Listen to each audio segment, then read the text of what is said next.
Veteran broadcaster Andrew Neil has once again shown why he is considered one of the most astute interviewers in contemporary journalism in the gripping and high-stakes confrontation.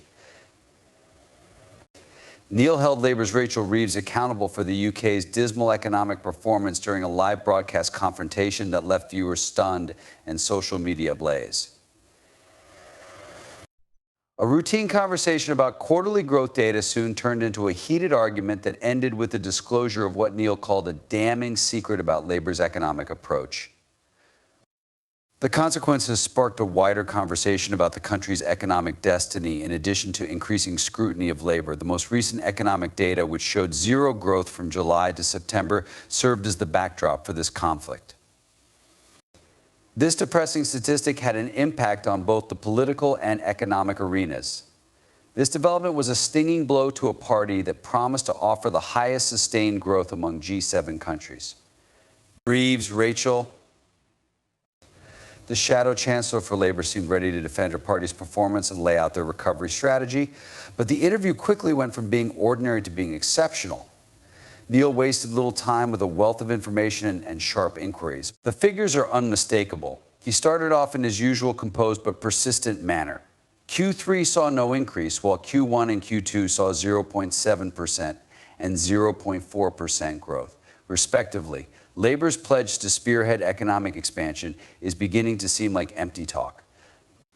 How would you respond to the companies and employees that depend on you to deliver? Reeves, who was clearly calm but guarded, emphasized the challenging economic legacy left over from the 15 years of Conservative administration. It's unprecedented how much neglect we've experienced, she said. We have been clear about the difficulties that lie ahead, and rebuilding the economy is no easy undertaking. Neil, however, was not at all content. Neil noted that companies in all sectors were predicting a sharp decline in early 2025, citing a recent Confederation of British Industry (CBI) study. Neil insisted this isn't just about the past, it concerns your actions or lack thereof since assuming office. According to the CBI report, stagnation is a result of your policies. Businesses are being squeezed by rising minimum salaries and employer national insurance. Prices are going up and jobs are at stake. How can you balance this with your promise of economic expansion?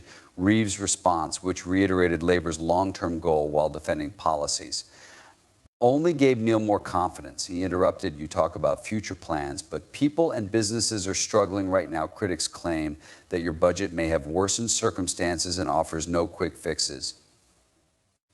Then the pivotal moment arrived. Unrelenting in his quest for information, Neil obtained what he said were private Labour documents that showed a conscious attempt to draw attention to the third quarter's economic challenges in order to support upcoming policy changes.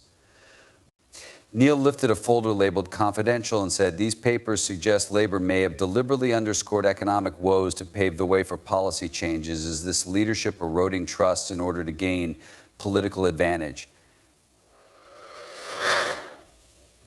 Taken aback, Reeves vehemently refuted the accusations, charging Neil with exaggeration and falsifying the facts, but Neil refused to back down. He urged that the people should be given clarity. Voters have a right to know why Labour is taking such a negative stance. Businesses and employees require transparency. You could feel the intensity in the studio. Hashtags such as the Neil Showdown trended quickly on social media as Reeves sought to recover control of the story. Critics applauded Neil for calling for accountability, while Labour supporters denounced his strategy as being unduly combative. Neil changed his stance to support Labour's flagship pledge to lead development in the G7. He said that although the threshold has been raised, the current numbers show stagnation, not advancement. What took place? Reeves tried to change the subject by highlighting Labour's commitment through investments in renewable energy and infrastructure, but Neil retorted with data indicating little immediate effect. He came to the conclusion that promises don't propel recuperation. The public wants immediate results, not lofty goals. Neil expanded his discussion of Labour's fiscal policies and their effects on public services as the interview went on. Let's discuss education and healthcare. He said, turning fluidly, teachers' unions continue to threaten strikes and NHS waiting times have worsened despite your billion-dollar pledges to both sectors. Could you elaborate on how these current difficulties are supposed to be addressed by your economic policies? While acknowledging the burden on public services, Reeves reaffirmed labor's conviction that improvements will be made possible by economic recovery.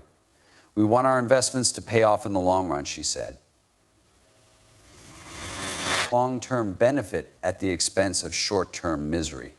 But Neil refused to allow the story veer off course. MS Reeves, the public is seeking help right now, not simply promises for the future. Are you willing to reevaluate important aspects of your economic plan if labor's remedies don't result in noticeable benefits right away? The conversation went on to discuss foreign relations, trade agreements, and labor's tax plans. Neil suggested that labor should think about boosting corporation taxes even further, citing a leaked letter. Wouldn't that discourage investment at a time when the economy is in dire need of expansion? He inquired. Firm in her position, Reeves contended that in order to finance important public projects, corporation tax modifications were required. Long-term prosperity will be fueled by investments in technology and infrastructure, she asserted. By the end of the interview, it was evident that Andrew Neil's inquisitive questioning had changed the focus of the discussion to labor's economic plan, leaving viewers with unanswered questions and increased interest in the upcoming political battle. The impact of the conversation went beyond the studio, sparking discussions in Parliament and other news organizations. Conservative leaders took advantage of the situation to attack labor's economic management, while labor officials rushed to control the narrative by issuing statements outlining their economic policies. Voters feeling changed, according to public opinion polls, with many voicing doubts about labor's capacity to fulfill its commitments. One thing was clear when the dust settled: the political landscape has been permanently altered by Neil's frank interview.